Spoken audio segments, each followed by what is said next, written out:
Welcome to today's video. I will be walking you through how I do my color correction on Davinci Resolve 17. After you load into Davinci Resolve 17, you can go ahead and start a new project and just label it whatever you want. You'll see the name of your project up at the top. Next thing you're going to do is right click and import media. So I'm going to import this clip right here. So the selected clip has a different frame rate to the project.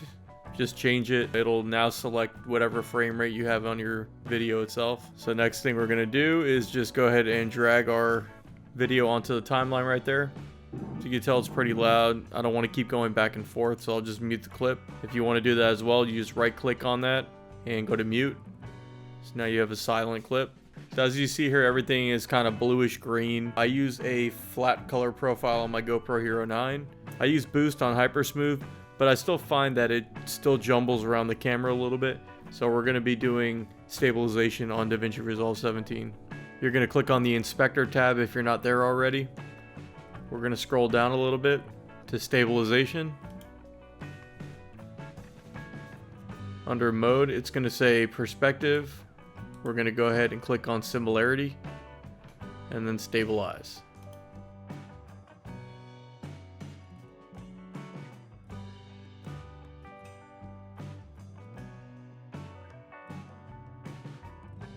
So you're going to notice that once you're done stabilizing this with even the 0.5, it moves in a couple inches on your video. So if you're already close to your subject that you're shooting, just keep in mind it is going to get even closer. Alright, next thing we're going to do, we're going to scroll down here and click on the color tab. So you're going to see your nodes right here. We are just going to go to add node and add serial. So this is going to be our no color correction. And this is going to be our primary color correction right here. So we're going to click on the first one. Next thing you do is go to Waveform, and we're going to kind of tighten this up a little bit. So on the left hand side, you're going to see lift. I usually put the bottom section of the waveform just above 128 or in the middle. And then you're going to go to gain. And you're going to bring that below 896. And there's many ways to do this. This is just how I found it through trial and error. You're going to click on parade and go back. And we generally want these color spectrums somewhat equal to each other. Alright, so we're going to add some contrast.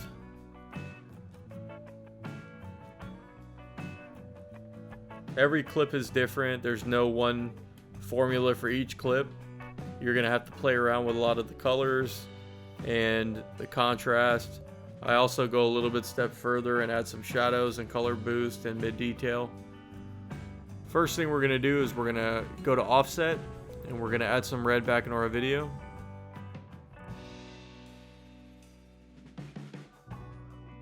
Looks pretty nice right there.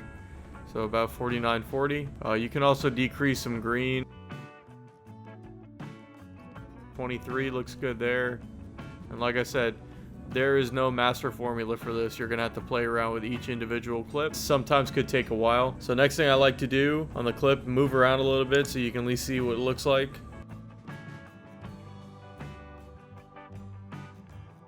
Alright, so we'll stop right there so we can at least see our triggerfish. Alright, so we're gonna go to color boost. We'll start there, and when I do that, pay attention to the parade section and look at the color spectrums, what they do. They're going to move around a little bit as well. And I don't add a lot of color boost. I'm actually going to take some away. So I'm going to leave it right there. I'm going to add some shadows, and it's going to move around the color spectrums again. So as you can see here, it kind of darkens up everything a little bit. This is where it was at 0. And you kind of go to where you think it looks good. So negative 59. So the fish kind of loses a little bit of detail right there. I'm going to change it back a little bit.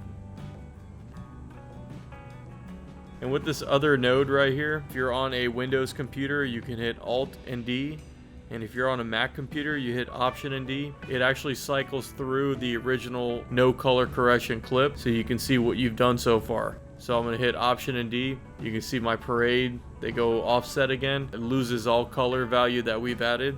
I'm going to click it again and it goes back. The colors that we chose are really appealing right now compared to the original clip, but we're going to add some detail as well. So something I like to do is this mid detail, and what this does, it adds some sharpness to your picture, and if you take away, it adds some blurriness to it. I don't typically ever take away, but I don't add a whole lot. If you have sand in your video or there's like particulates or sediment floating around in the water, it's actually going to define those particulates a little bit more in your video. So I don't typically like to do that. So I'll add a little bit and I'll go from there. And sometimes you need to move around a little bit.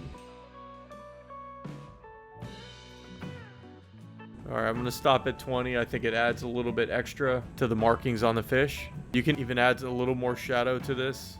So once you've got everything set up, your contrast is good. You added some red in your video on the offset section, took away a little bit of green, took away a little bit of blue, some shadow, some color boost, some mid detail, and you can see our parade section is generally pretty even right now. You can always click Option and D or Alt and D and you can see what the original clip looked like.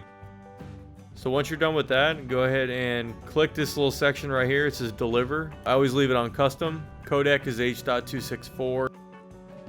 I always click on Ultra HD so I can leave it on the same settings. So we're Add to Render Queue, and you're going to see a little pop-up window here. And here it is right here. Add higher resolution renders. Go ahead and add it. It'll render the actual clip and it'll save it to your designated file folder, and that's basically how you color correct and how you save your video. If you guys are enjoying my content and you want to see more videos like this, go ahead and hit the subscribe button. If you guys found the video useful, make sure you hit that like button. Thank you guys for watching, and I will see you in the next one.